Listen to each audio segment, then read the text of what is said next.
Okay, good afternoon, everyone. My name is Patricia Gagnon, and I am the Chief Experience Officer of Intellispark. I'm joining you today from a very blustery Arlington, Virginia. It is not snowing. I know there's snow in parts of the country, but we've definitely had the flood warnings and the wind and, variations on the theme. So here we are, and hopefully it won't be too noisy around me. For those of you who are new to Intellispark, we serve over 180,000 students in more than 250 schools in 16 states, with a platform that helps schools to know the name, face, and story of each child, and to help educators easily collaborate as an integrated team to better meet students' individual support needs. Our work helps all educators to be on the same page with deep insights about what students need, what has been in place to support them, and what proven strategies can help them. Back in late November, we met to kick off the first in a series of webinars for this school year, and the focus is on resiliency, why resiliency matters. During that webinar, Dr. Scott Solberg, who is here with us today and who developed the scholar-centric assessments, reinforced why resiliency matters. He shared some research behind why it is so important to measure it and nurture it. And we know many of you enjoyed hearing about that research and receiving some supporting information. We sent out some links following that session. We then began a discussion around how to help your students thrive in school and beyond by nurturing their resiliency. And we appreciate that many of you who are on this call are at various stages of focusing on resiliency. Some of you have been working with the Scholar-Centric program for a number of years, and some of you have been using the Intellispark program for a bit, but you are new to this focus on resiliency in your particular school or district. So Dr. Solberg and I thought it would be really fruitful for us to bring to you today the experiences and stories of some of your fellow resiliency-focused colleagues who've been using this program for some time, so that you could learn from them and their experiences, and then also know that you belong to a community of practice around resiliency. So as I'll reinforce at the end of this discussion, we're going to resume again in March. And my hope is that we hear from you in the meantime. What do you need now? We want to keep this conversation going. So today we will hear from 3 different educators who will be sharing their work with Scholar-Centric with students at different ages and stages in their educational journey. We'll start with middle school and specifically enabling a better transition between middle and high school, that coming from Denver Public Schools. We will then move to focusing on high school students, both broadly, but also providing tools for those who may not, the students who may not necessarily be pursuing higher ed immediately after school. And that will be coming from Edmond Public Schools. And then we will conclude with a focus on a program that re-engages students who'd stepped away from their education and now wish to re-engage and acquire their high school diploma or the equivalent. And that'll be from the Sinclair Community College Fast Forward Re-Engagement Program. It's a mouthful. We feel these speakers are focused on the same student life cycle phases that many of our various Intellispark partners are supporting. So that's why we wanted to have that nice range. So we'll start today's discussion with introductions from each of our panelists. The format will be largely conversational, with each of our partners sharing with you their experiences with Scholar-Centric. Our partners from Denver, Edmond, and Sinclair Community College will describe the student populations they support, the trajectory of their resiliency focus, where they are in this journey, the specific resiliency information on which they are focused. Not everyone's looking at the same, focus on the same data, and how it ties to their strategic goals and how they're working to move the needle on these target areas. Everyone's on a journey. Dr. Solberg and I may be asking them some questions, and we invite you to put your questions in the Q&A. This is your opportunity to engage those who are already carving a path toward improving student resiliency. Please note when I get to the intro page that their emails are also on the intro slide, as are those of Dr. Solberg and I, so that if you want to reach out and ask questions afterward, you may do so. We'll leave time for questions after each of our panelists speaks, and then we'll have some time for some questions afterwards as well. So moving forward, let us move. Oh, before I go on, please note this session is being recorded and we will make it available online in case you'd like to share it with colleagues. Also be on the lookout for 2 emails from us in the coming days, one with a certificate of attendance and the other with a link to the recording and some materials that will be referenced. Both emails will include information on how to get more information from us at Intellispark about Scholar-Centric or Intellispark Pro. So without further ado, let's dive into our introductions. When we get to our partners, I will ask our friends from Denver, Edmonds and Sinclair Community College to share a new challenge or surprise in their focus on resiliency. Is there something new that's popped up? And also a story of any recent win or success stemming from their work with students. Okay, so I'm going to start off and just quickly reintroduce myself for anyone who's not joined a webinar before. My name is Patricia Gagnon, and I am the Chief Experience Officer for Intellispark. What that means is I work with our partners across the country to come on board to sort of grow in their usage of Intellispark, to address their support needs. And I work very closely with one of my co-founders, Sean Fanning, on the product roadmap. So I learn from you what is working well, what do we need to do to evolve this to make your lives easier and to lighten this load and to help you become more and more effective with your precious time. So that is who I am, and I invite you to reach out to me with ideas about what you need for the next webinar. You see my email right there. On to you, Scott. Yeah, okay. Well, hello, everyone. So Scott Solberg, professor out of Boston University, as you can see, been engaged in studying the research part of resiliency for a long time and certainly have lots of that data, but also been doing a lot of engaged work with schools and community systems around how do we build quality programming to really support development and really provide the kind of care that we need, especially with COVID and all the other issues that are attacking on mental health and stuff. So really excited to listen today and learn. I'm always, as Trisha's saying, always wanting to hear new things and what people are doing. So that's kind of what I try to do at a national level so I can bring it back to others as we do this work. So yeah, looking forward to today. Thanks, Trisha. Thank you, Scott. Okay, on to you, Lindsay Unks from Denver Public Schools. Hi, I'm Lindsay Unks from currently snowy Colorado, and this is my second school where I've used the resiliency survey. And so I would say that so a couple years ago, I decided to go part-time. And when I did that, I changed schools. And so that has created one big challenge. At my new school, there's a brand new administrative team. There's also a new mental health team.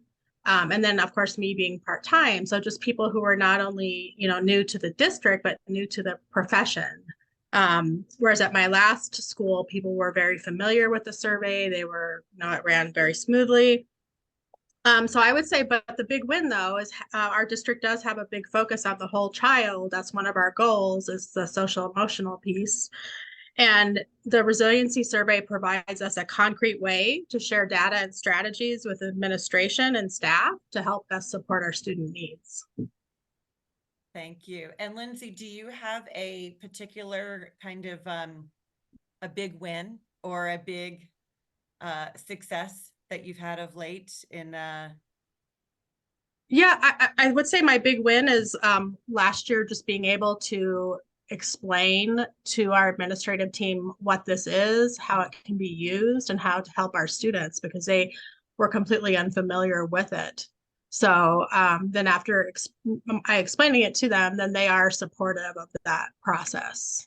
Fabulous. Thank you so much. Yeah. Okay, on to you, Tara Chase from Edmond Public Schools in Oklahoma. Good afternoon. Yes, I'm coming from icy Oklahoma this morning or this afternoon. We woke up to a nice icy trip to work today.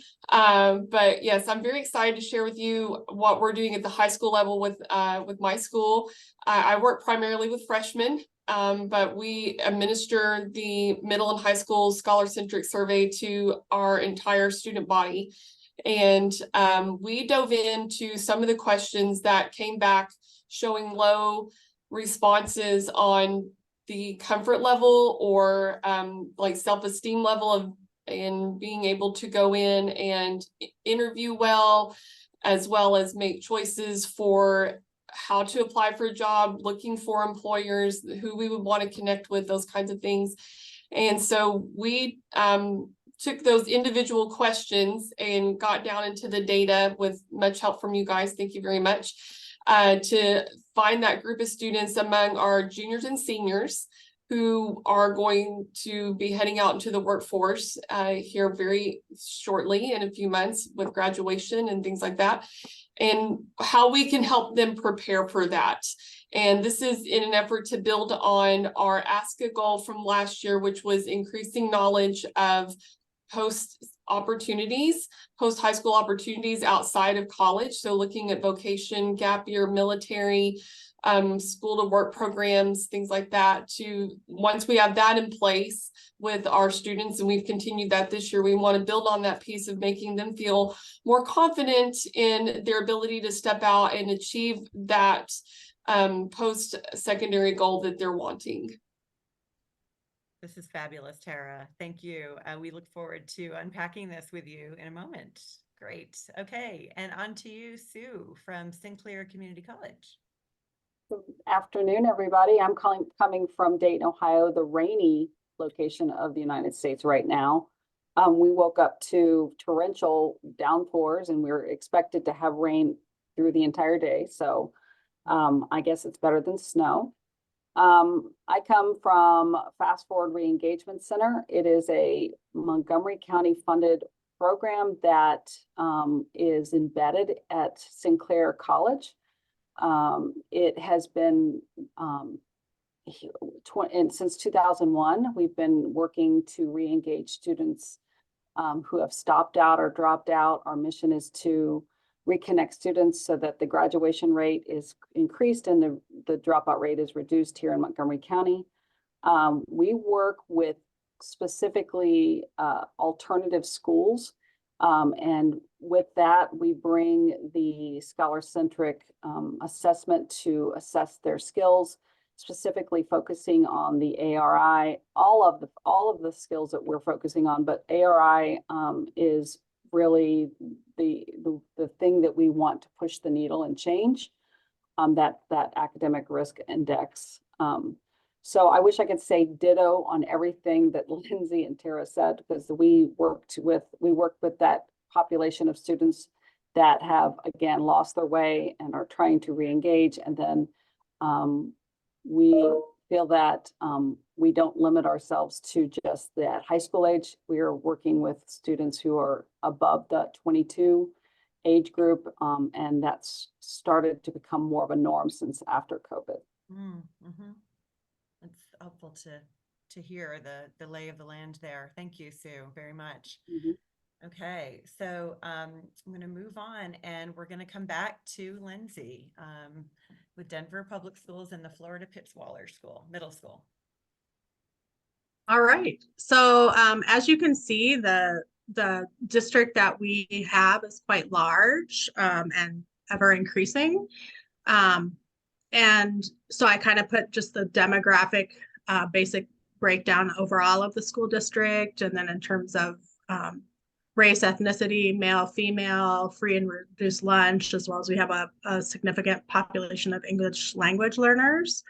But our district, has been using the resiliency survey in our transitions process. So we have an annual day every year.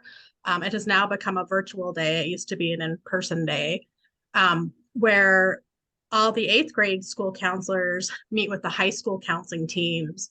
And we have a whole spreadsheet to speak about our students. But a big part of that is the data that we get from the resiliency survey, showing, if they are potentially at risk for not graduating. So that way the high school teams can get those kids on their radar right away. So that spreadsheet has data like attendance and test scores and behavior, but also quite a big chunk of it is that student's individual resiliency data. And that gives us a really good launch pad for talking about our kids with the school counseling teams at the high schools. Also, we are a school of choice district. So that means that they have a lot of choice in where they can go to school. It's like a lottery system. And so I might meet with 5 or 6 high schools in one day. It's not like my students are just going to one high school. So that whole resiliency spreadsheet that we have really facilitates the process of talking about best ways to support our kids as brand new high school students, because we all know that 9th grade year is really crucial to success. And one unique thing I think about Denver Public Schools and the Resiliency Survey is that it was actually normed in Denver. I put a little description of that below for the academic risk index. So we could go ahead and go on to the next slide. So,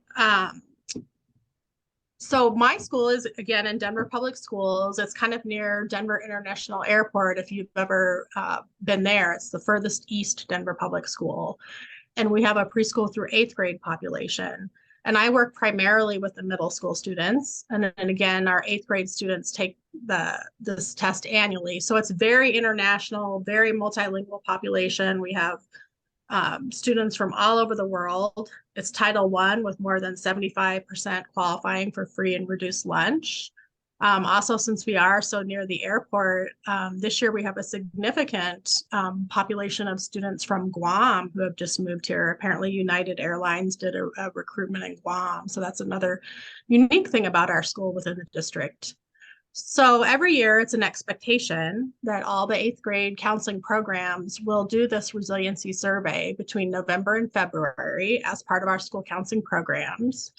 So I can tell you what I've done with it in the past. As far as like last year, this year I think we have about 95% of them complete. We have a 5% more to go, and then we'll get together as a mental health team and look at that data. But last year what we did was we shared obviously the overall results with the staff members, the trends that we see. And then Intellispark had provided us with a My Success roadmap. If you want to click on that briefly, Patricia, and then people can just see what that is. But it breaks down by resiliency areas where they need help, and then it has lessons to go along with that. And I shared that with all of our 8th grade teaching team last year. So because teachers are always asking, what can we do to help support the social emotional needs of our students? So this is a concrete way to say, here's some lessons you can use to help support those needs. So that's just go ahead. Lindsay, there's a question that came up as you talked about, you have these amazing completion rates actually for the survey. And a question, okay. If students complete the survey, how do you know it was honestly completed? Like, what's your sense of how students approaching it? Yeah, I mean, you're never going to know 100%, but when, like we're in the room with them when they are completing it generally.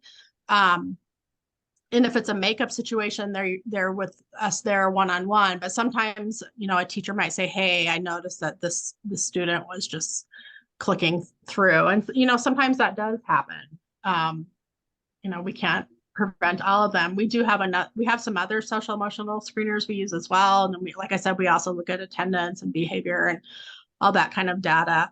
But at the beginning of the lesson, before we give it, we do stress to the kids, like there's no right or wrong answers. You are the expert on you. The purposes of this is to help us help you. So we hope in kind of front loading it that way that we do get a little more honesty. But when we look at the results, when we do get our results back, they're pretty much in line with kind of like some of these students. Most of the students are usually already on our radar. However, there's some, that kind of fly out under the radar. So it's always good for picking those up. But usually there's a pretty good correlation between what we know about our students if they're struggling. But the resiliency survey maybe breaks it down a little more to let us know like why they might be struggling. Mm-hmm. So, yeah. And then I also have another little resiliency sample strategies by skill. If you want to click on that, it's the second link in there on that page. That's something else I share with the staff. Do you see that on there, Patricia? are you not seeing? Sorry, let me share that. Yeah, it's not showing up on my end, so. Okay. Are you seeing it there? Yeah. Okay. Yes, I'm seeing it there. Okay. So that just gives some kind of general, matching the area. So we look for trends within our students, like maybe one group of students is really having a hard time with, connections with adults, or maybe one group is having a hard time with motivation. We see that a lot after the pandemic. And then we try to tailor strategies that go along with that. So that's just an easy, concrete document that I can share with staff if they're looking for things to do, or if we're looking to start things as a school-wide or small group initiative.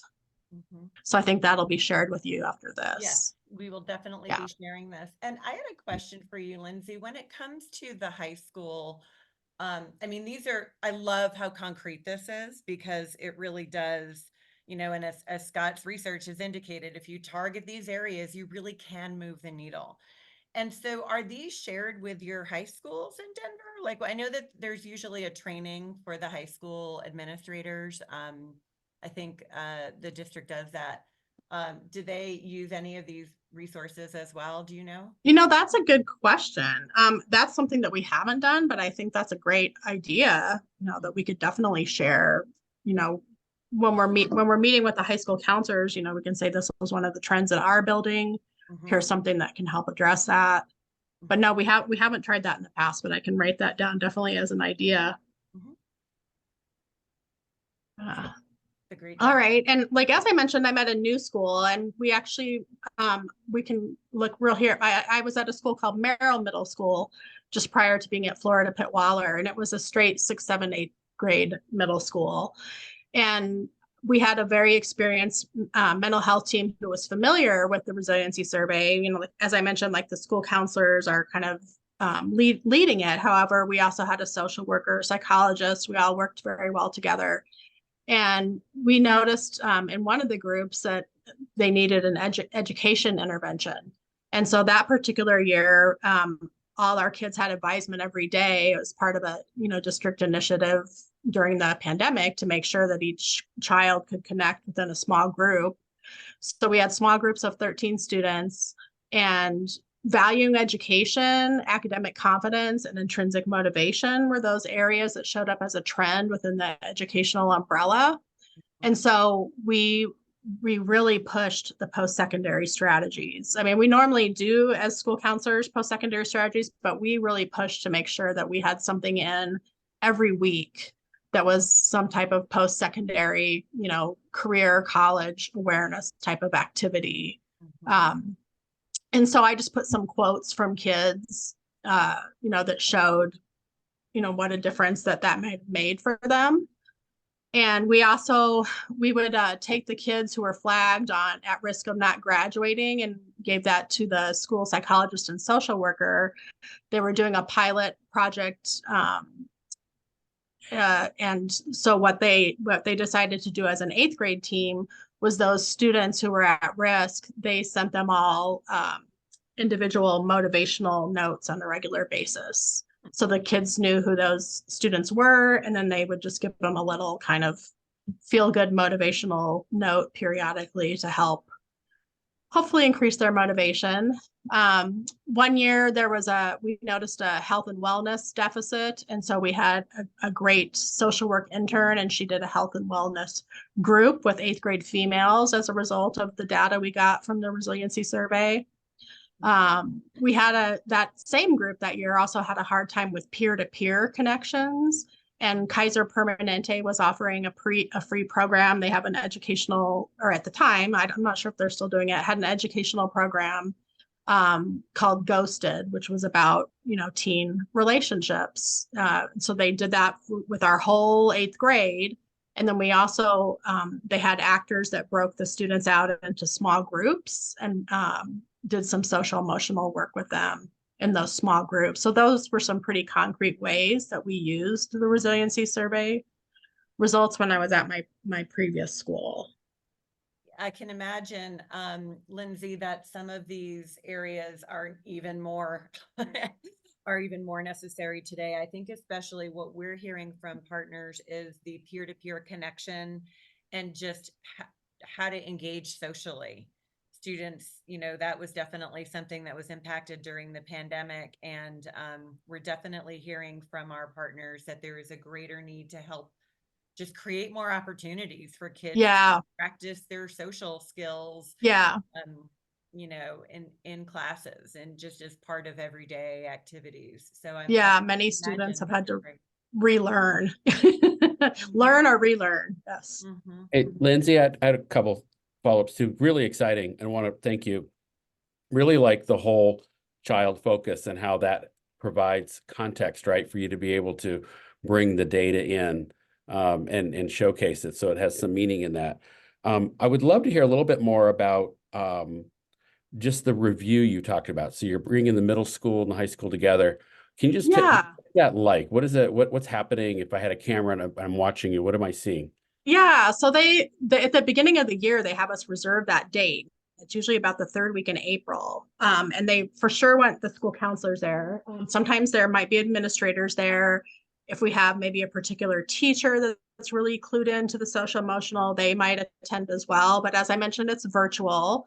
It starts by having a woman in our district talk about the importance of why we're doing this transitions day and resiliency and the factors that go into dropout risk. So she kind of sets the context.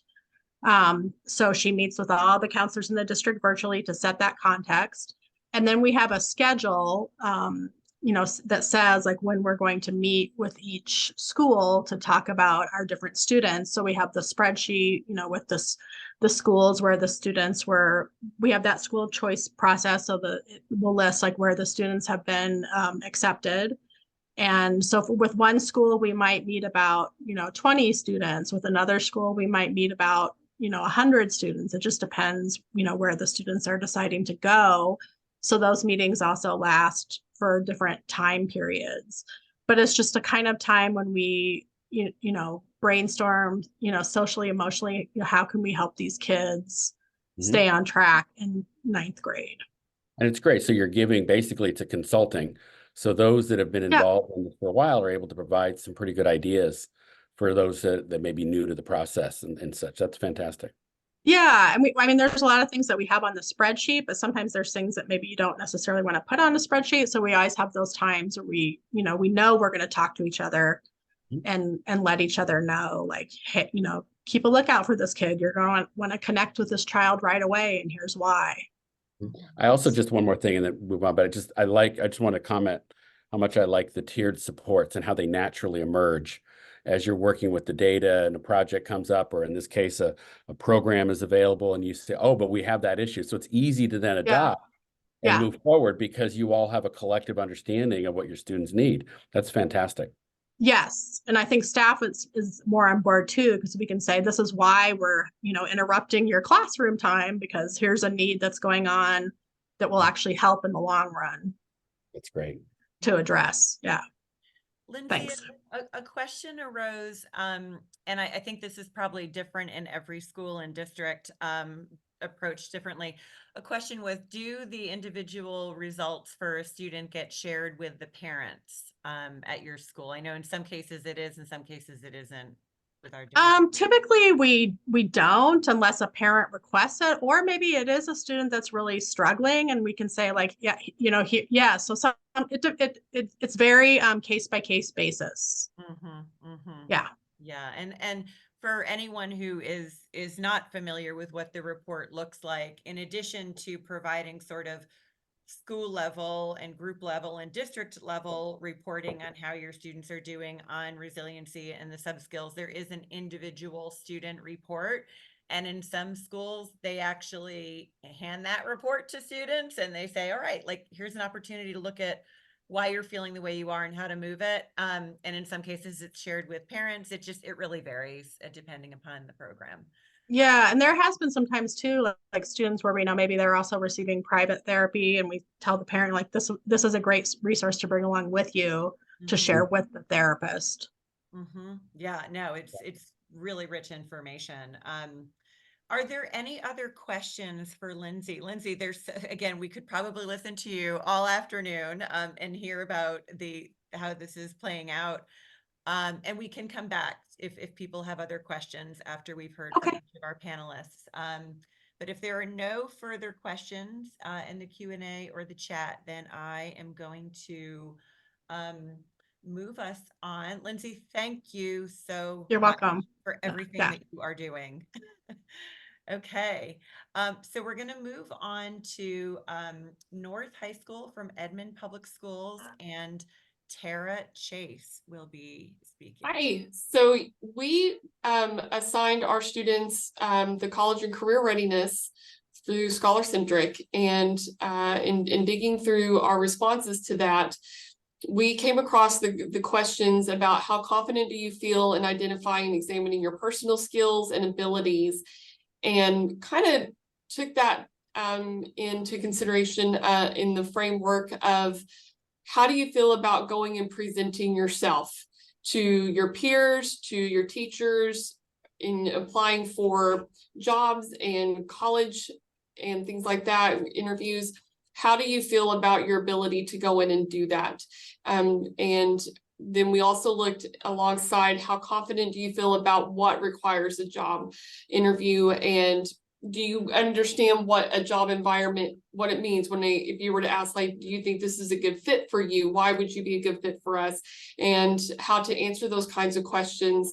And just wanted to dig into that data of how prepared do our students feel for life outside of high school, when there are non-classroom pieces that are going to become very important to them in the real world, so to speak. And so we brought the data in and looked at it for specifically for our 11th and 12th graders, and found we had a pretty significant percentage of our juniors and seniors who scored very much in the I don't feel so great about this category.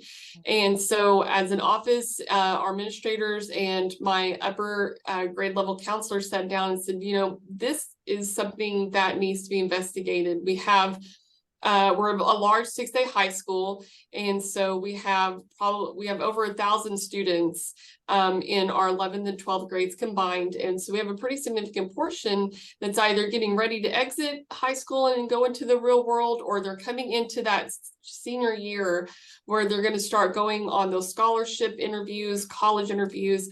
And we thought, you know, this is a way to prepare them alongside our academics tiered supports that we're doing. And so we have come together as an office to put together, our goal is a 6-week curriculum where we will meet with these students once a week over the course of the spring. And we're going to speak with them about interview skills. We're going to talk about etiquette skills, how to present yourself when you're in different situations. If you go to an interview, but it's several students are there from other schools for the same university, maybe there's food involved, maybe there's speaking engagements involved, and you know, how do you present yourself for that? You know, when is it your turn to speak, how to read the room, that type of thing. And what we're going to do is, we have this data, we're going to work through this 6-week curriculum that we're pulling together as an office. And then we're going to re-administer these questions to the students who participated and see how effective that felt for them. We chose to kind of look at this here in the spring simply because we have a lot of seniors that are starting to go into those scholarship interviews now that college acceptance has come out. The rush is on for those scholarships, but we're also pulling in our juniors, because as we thought about the fact that a lot of college interviews happen in the fall, then we want to get them prepared for that going into next year.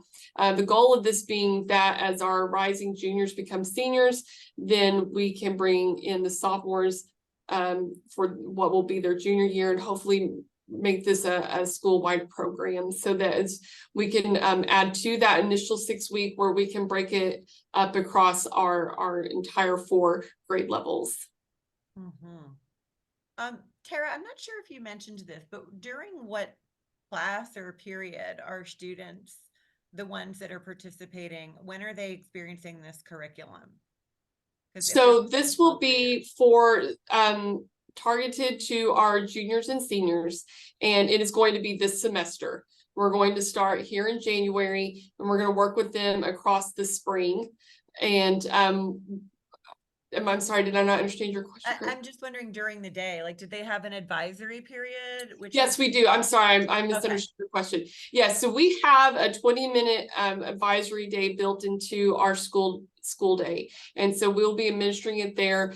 Our goal is to wrap up around the time testing starts. So that is when our advisory disappears. And so we'll be working through that from now through spring break. Okay, very helpful.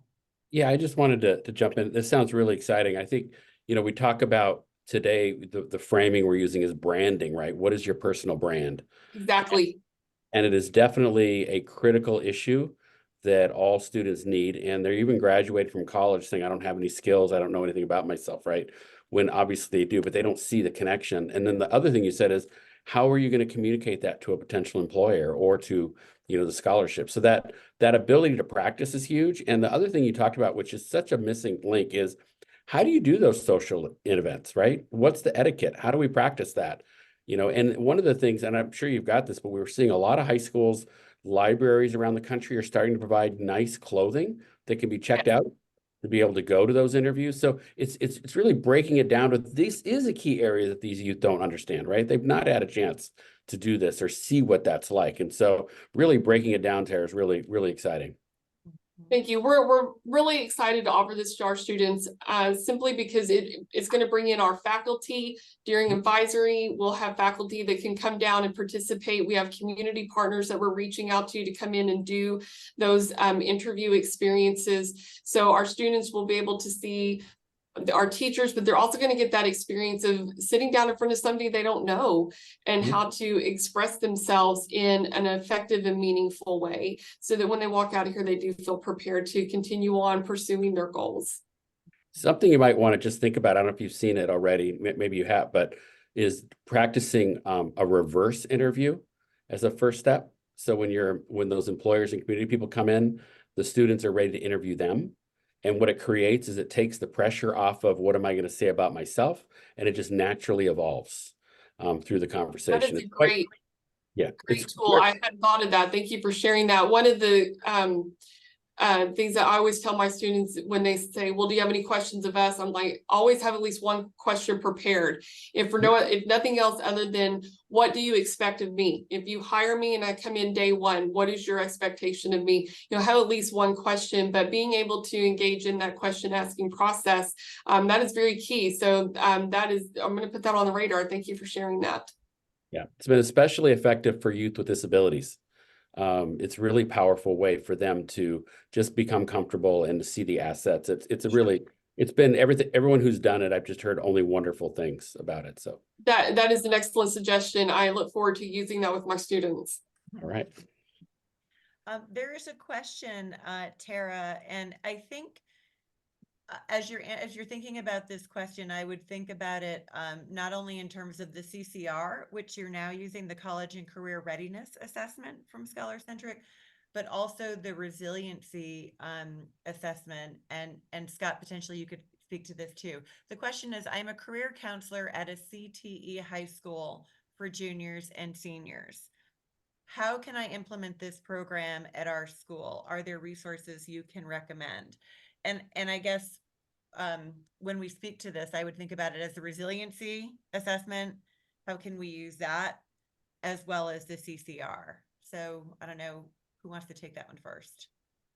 So I would say the way we're implementing it was we really just dove deep into the data to find a very specific set of students. Like we contacted Intellispark. They helped us find the names of the students who specifically scored in that red area.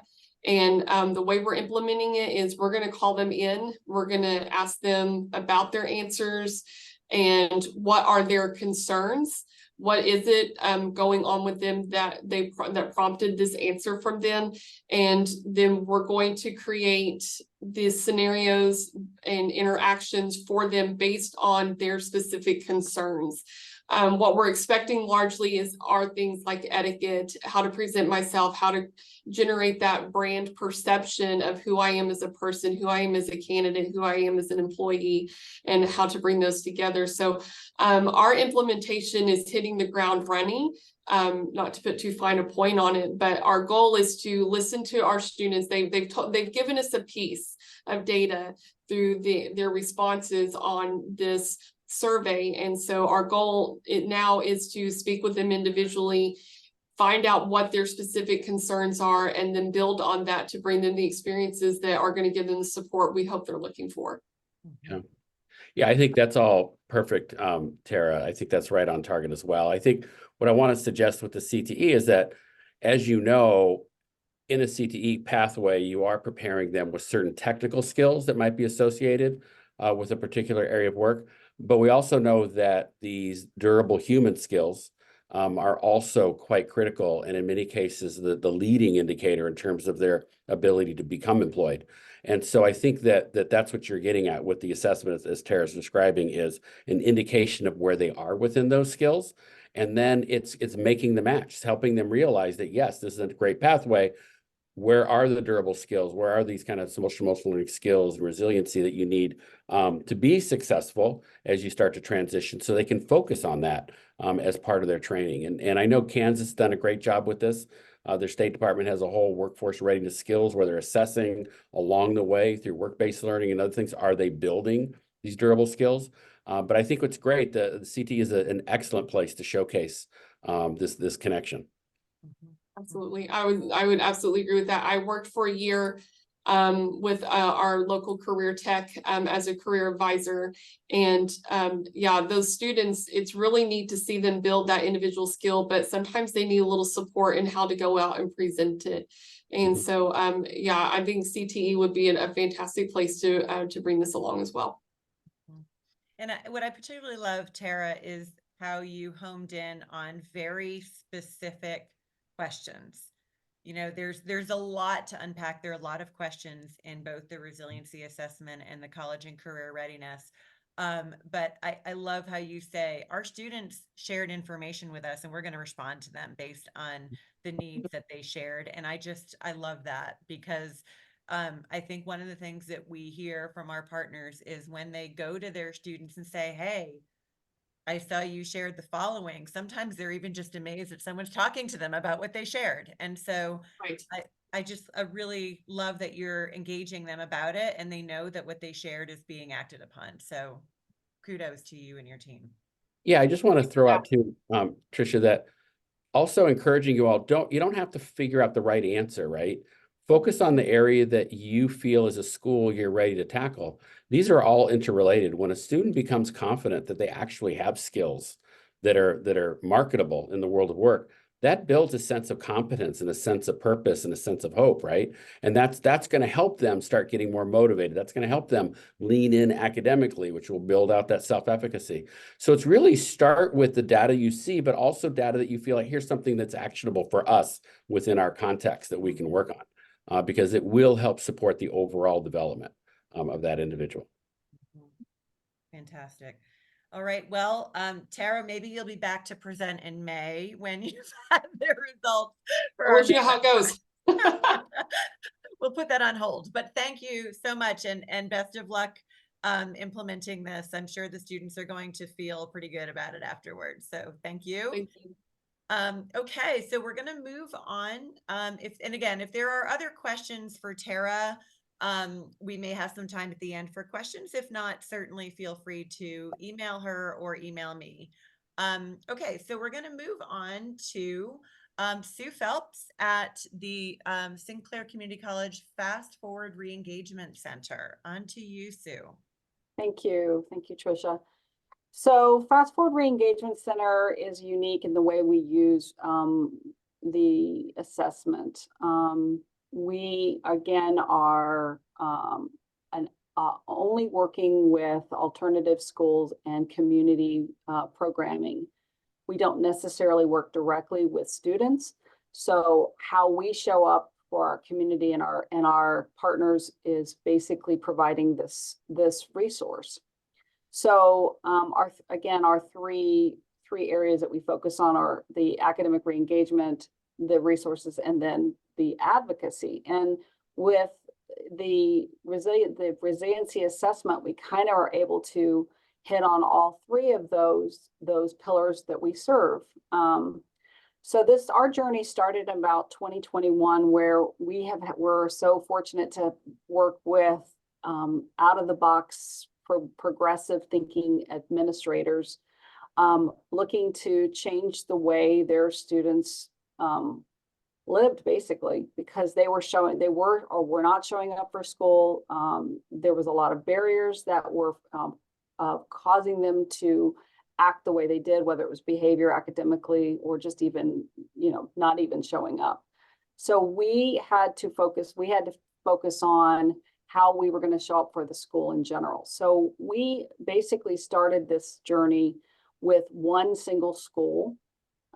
We worked with an administrator who believed that resiliency was what mattered, and that if anything, these kids could bounce back from any kind of trauma that they may have had. So we worked with this school. The first year, we basically assessed the students. After we assessed the students, we did nothing. We just kind of watched and see what happened in their school and let the teachers do as they did for that entire year. Then we came with the post-assessment, and then we had a meeting to discuss the post-assessments. Basically, I was able to describe these students, not necessarily by their name, but by their resiliency assessments based on what was being created in these assessments. So we did the scholar-centric assessment the first year, and as a result, we were able to really hone in on the needs of the students that were in this specific school. And again, this is an alternative programming school, kind of it was an alternative stop dropout kind of community school. And so basically we found out that in this school system, they were lacking the collaboration between each other, the peer support, and the connections with teachers. So that next year with the same district, we actually focused in on those two greatest pieces, which were connecting with teachers and then connecting with peers.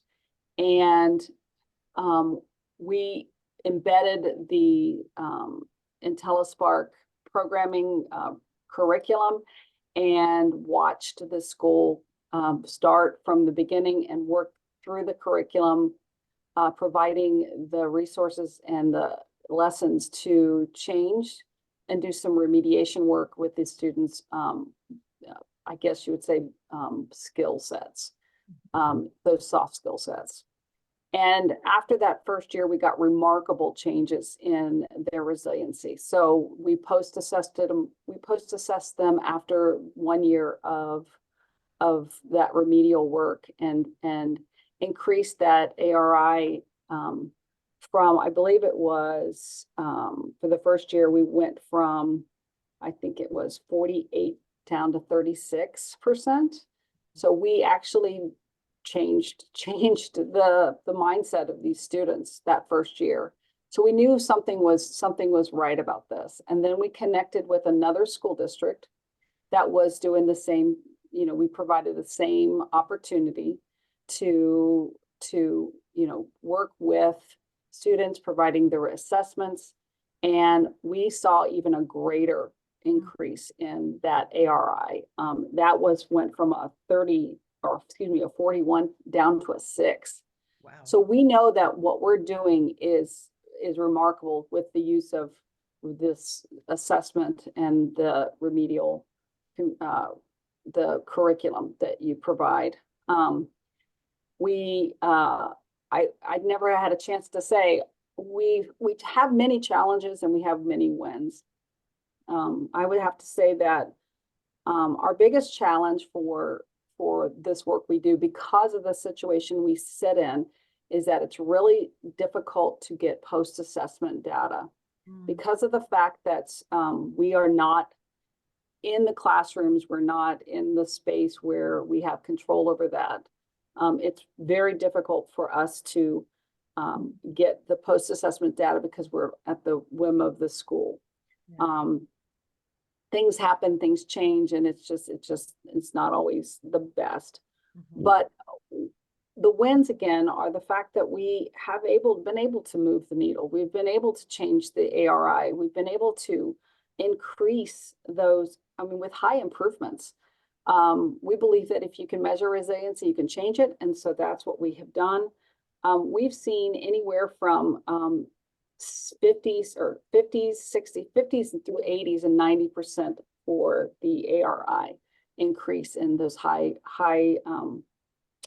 improvements. But I have to say one of the biggest wins is, so Montgomery County has 536,000 people in it, and we have 16 districts, with DPS being the largest district in the county, and it has about 12,000 students. And because we have done amazing work with our community partners, whether it be, and again, these two little schools, alternative schools that I talked about, aren't just the only ones we deal with. We also provide this resource to our college freshmen here at Sinclair, the African American Male Initiative, as well as our University of Dayton scholars. So we are providing that college version of the career and college readiness. But we also provide our community members, such as Boys and Girls Clubs, the Dayton Urban Young Life. We're thinking outside the box ourselves, trying to think, how can we utilize this assessment so that everybody can get on this resiliency pathway.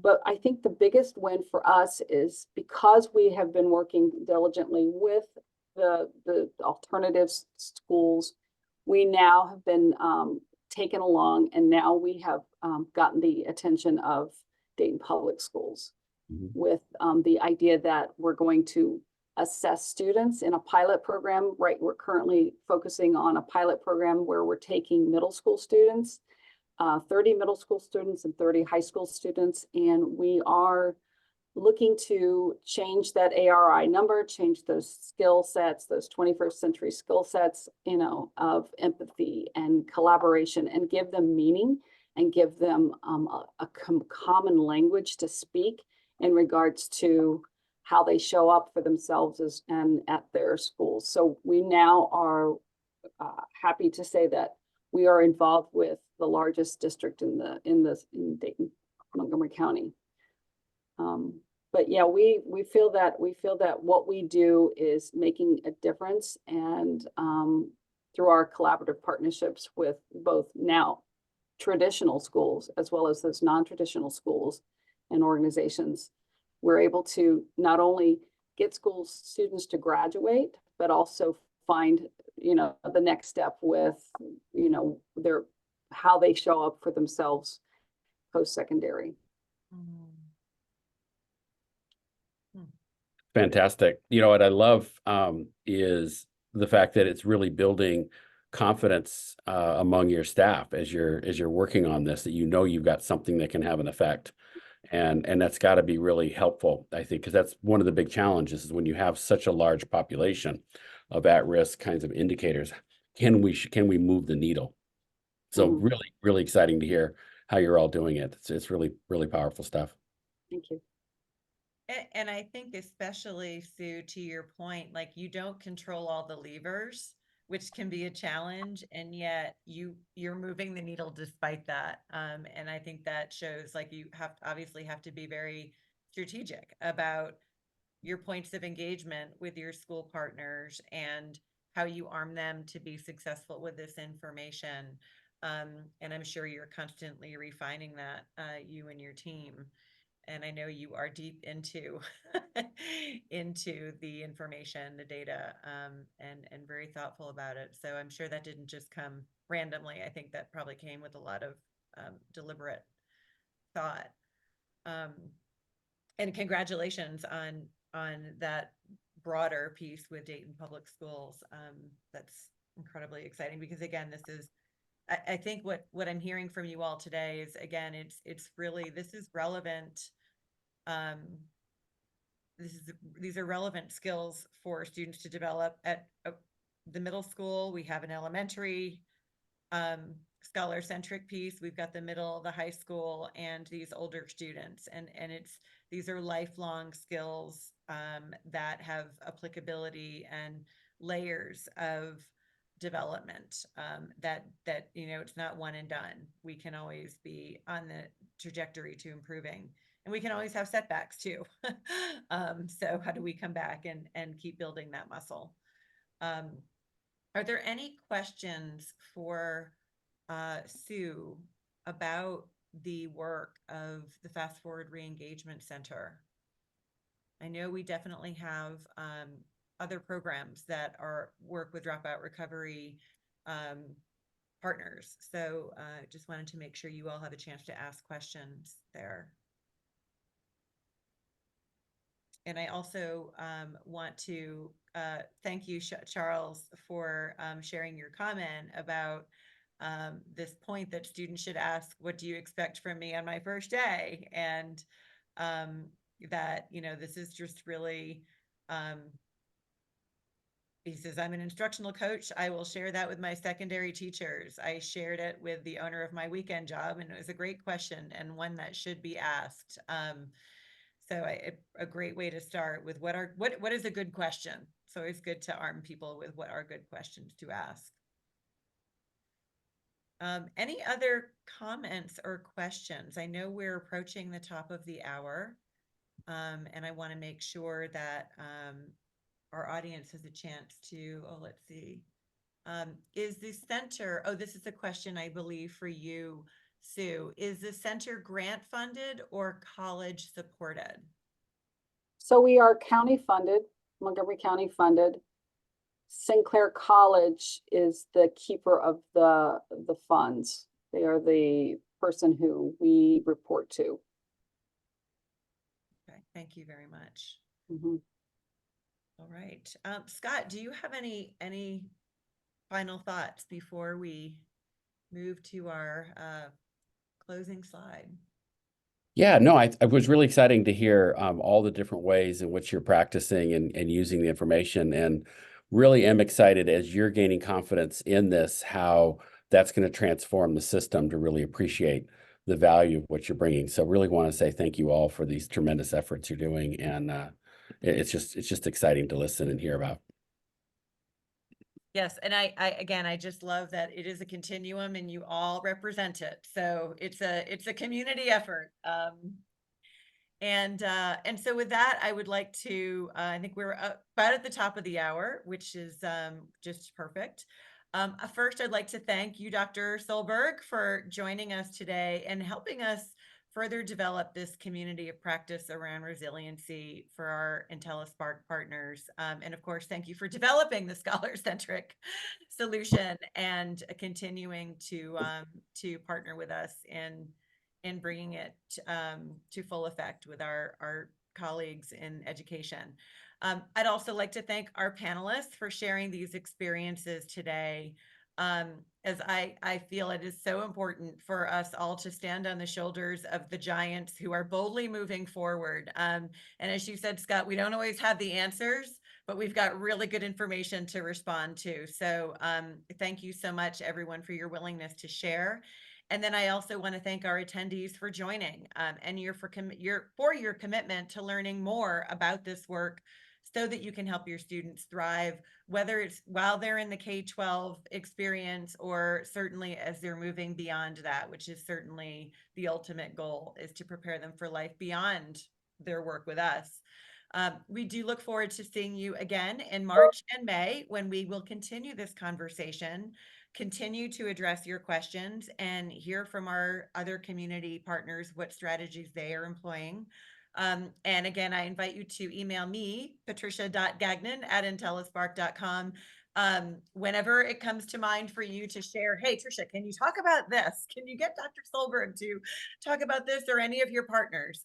Because we really want to help you to continue moving the needle with your students and given this focus. And then finally, once again, be sure to watch for your email regarding a certificate of attendance and another email with a link to the recording and some of the other information that Lindsay had shared from Denver. And visit us at intellispark.com to learn more. Thank you, everyone. Stay safe and warm. Don't slide on the ice. Don't get soaking wet. Whatever the case may be safe and have a wonderful start to 2024. Thank you all. Take care.